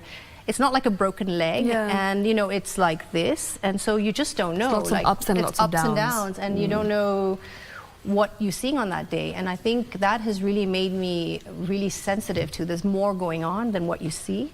And it's a really important issue, and I think it does need more support, both for people going through mental health issues, but their caregivers. So like Dr. C says, she's the caregiver for her dad, and I think what people don't realize is how much that person's mental health is affected, either by seeing the person you love like literally deteriorate in front of you, and there's nothing you can do. You can tell them to be on their meds, and I did that for many years. You know, get into a workout structure, eat your BC. I mean, all this stuff that I was trying to do, and it's just like, you know, you see this person you love like a piece of what they were.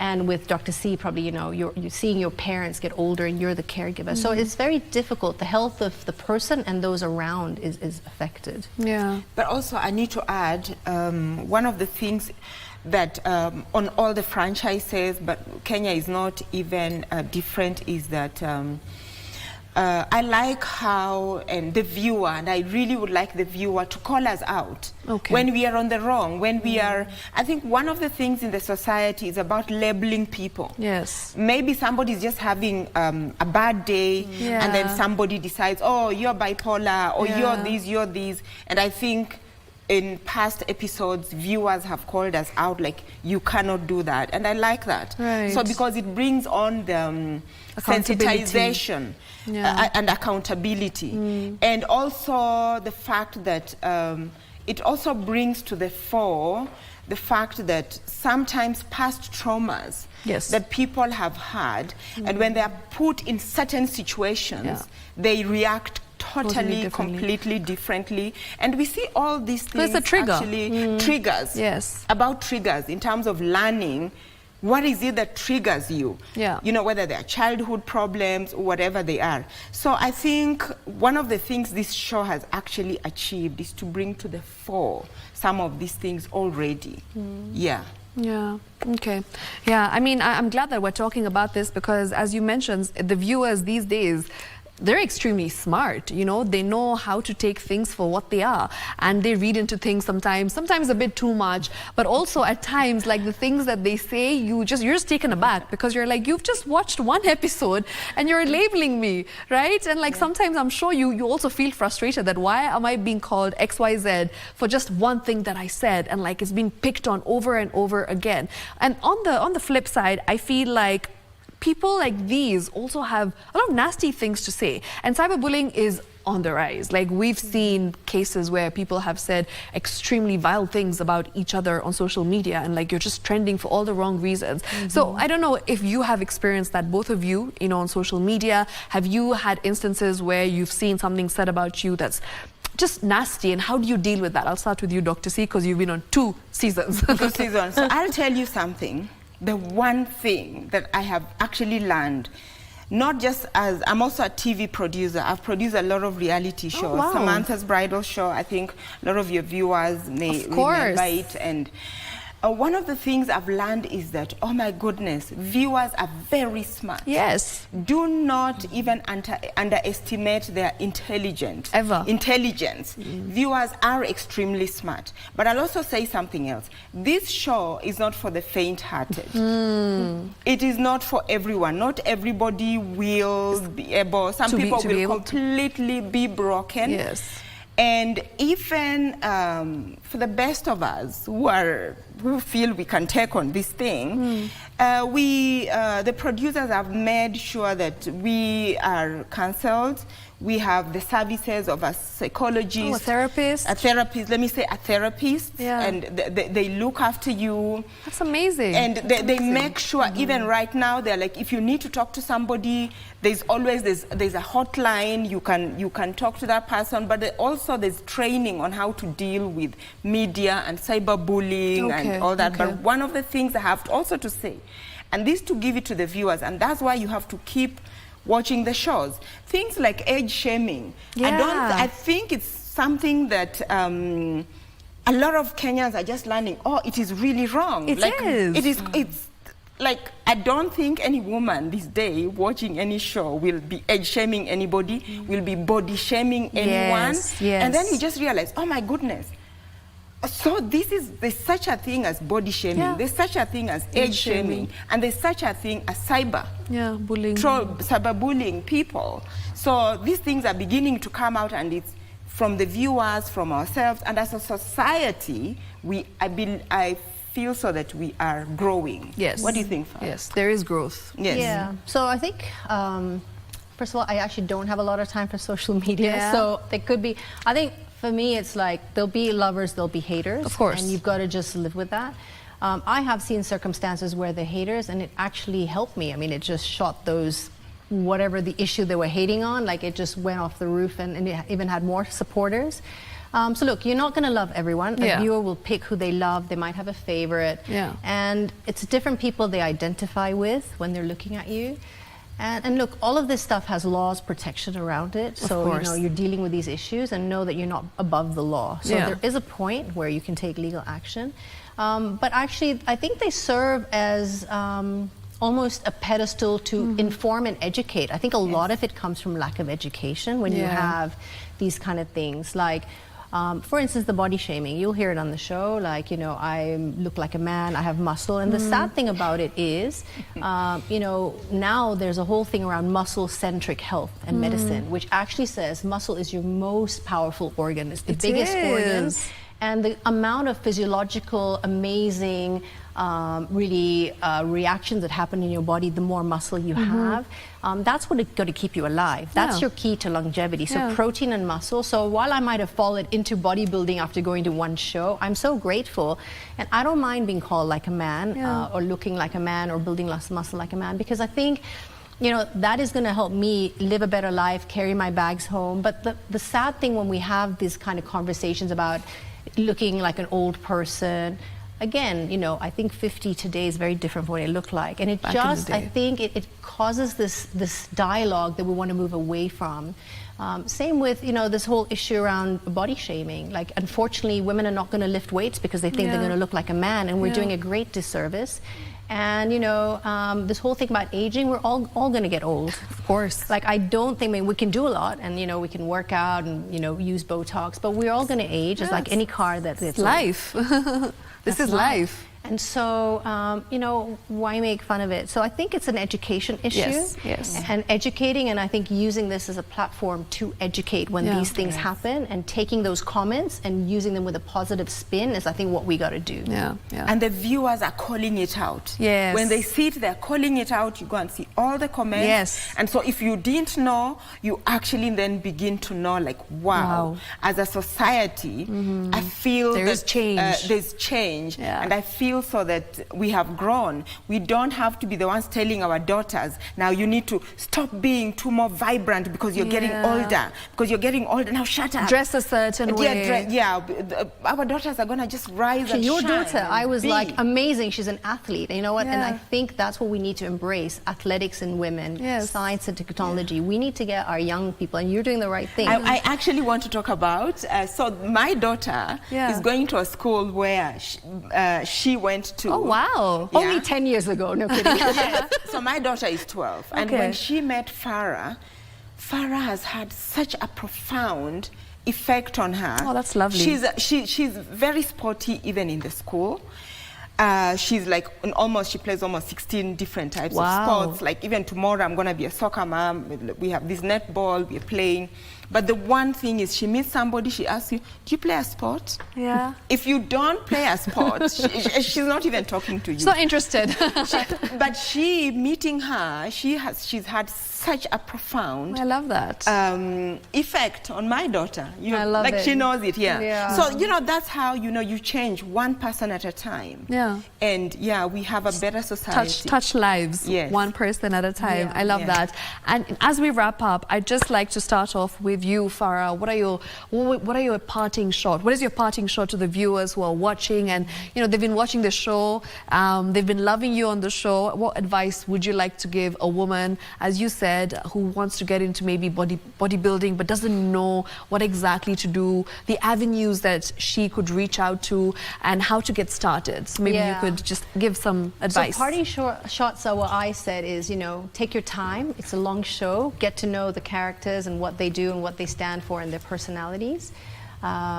Get to know that these are different women who are represented and they make up our community. We all live in Nairobi and in Kenya. And so there's space for everyone. So if you want to be a bodybuilder, if you want to be an entrepreneur, if you want to be a lawyer, Go for your dreams. I think this time is now, and it's in your hands. And don't let anyone say no. Don't get held back by the negative comments. If you want to build muscle, go ahead. You're not going to look like a man. You know, we're all going to get old. Do everything you can now to live life fully and experience everything you can. And hopefully one of these days, maybe you'll be on a reality show. Yeah, and one day.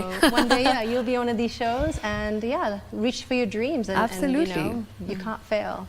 And what about you, Dr. C? What would you like to tell somebody who is, you know, just struggling with positivity and confidence? Because I feel like there's a lot of women out here who believe that being outspoken sometimes is not a good thing. And they think that, you know, you have to be a certain way to be liked. And I feel like you have really just broken that stereotype and done it in such a beautiful way, because you are your true self and you show it, and you're not afraid at all to be yourself. So what would you like to tell a woman like that who is struggling with what society says about you and how you need to behave a certain way, and also just being this boss babe who is wearing so many hats?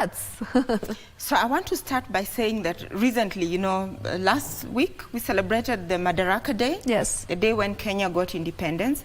And there's one song that always really touches my heart. And when I remember it, I just move and do as I do. There's a song, it's called Kanyaga inchi yako kwa nguvu na raha. Na na na. You know that song? No. It's a very old song, but somehow it always touches me from the time when I was young. Like, walk your country, like with strength and with happiness. And this is what freedom is about. I'm passionate about freedom. Where you come from does not have to define you. Look, I was born in a village in Kakamega, grew up there, I was herding animals, the best childhood anyone can actually ask for in the forest, Kakamega forest. Wow. Cows were my pets. Listen, I build a business in a space where no one would have even expected me to do that, with zero budgets. I stayed positive. I'm on top of the world. You can do whatever. I'm a veterinary surgeon. I've done so many things. I've built many other businesses just by being me. The one thing my papa, who really has contributed a lot to who I am, he would tell me, if it's a class, for example, those people, the person who was number one, were you told to move out of the class so that they can be taught? It means even you can do it. Yes. Anyone can do it. The biggest thing is trying to worry about what other people are thinking about you. Don't worry about what people are thinking about you, just do. The future belongs, and this world belongs to people who actually do. There's gonna be people who are just, they are gonna be. The wannabes who just are going to want to be. But there's people who are going to be. And the people who actually are, and the ones who are really going to be, are the people who actually do. Okay. Wow. You understand? The ones who actually do. Because if you don't do, you will not be. Just do. What else? You have nothing to lose. Just do it. You have nothing to lose. Yes. Dr. C for Woman Rep. Yes, and I want to sell. Dr. C, the winemaker, Samantha Wines. Okay. That's it. Done. That was a free plug. No worries. We encourage it. We're uplifting each other. And that's how we're going to wrap up the show today. Thank you so much for watching. It has been such a phenomenal interview. I had such a great conversation, learned so much, got inspired, and seen a different side to them that we don't really sometimes see because of all the entertainment that is offered that we really love. Who doesn't love entertainment? I absolutely love entertainment, and I'm sure you do as well. So go check it out. Real Housewives of Nairobi Season 2. It's on Showmax, and it is brilliant because it shows Nairobi, Kenya, and just these beautiful, powerful women just owning their space, which I absolutely love to see. So yes, go check it out. And also follow them on social media. What are your handles? At Dr. C, Dr. Catherine Masitsa, at Samantha's Bridal. Yes. The other one, those two. All right. Okay. And what about you, Farah? Farah.Ismail, also on LinkedIn, on Facebook. You can find me anywhere. Just look up my name. Yeah, please do. Anyways, good night. Take care. I'll see you next week. Same time, same place. Make sure you tune in because Koljax is up next with some fantastic music. And you know it's about to go down when it's disco funk. Friday Fever is officially on 70s, 80s, 90s. Let's get the Friday night groove on. Shiksha Arora signing out. Good night.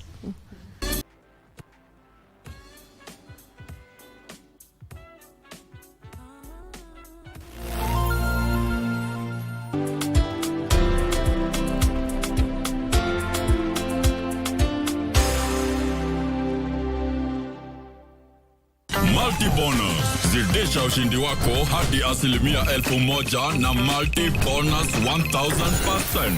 Kuwa mshindi. Mozartbet. Joel was human.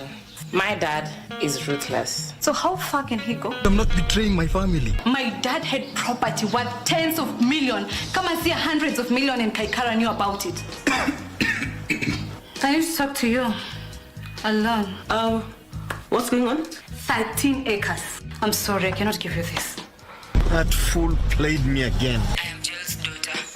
My name is Tom. Tom Chukuna. Can we talk? What? I'm George. Nice to meet you, sir. When you touch Family and business are one. but the direction that your dad is heading, I don't appreciate how you think about me. my father warned me about people like you.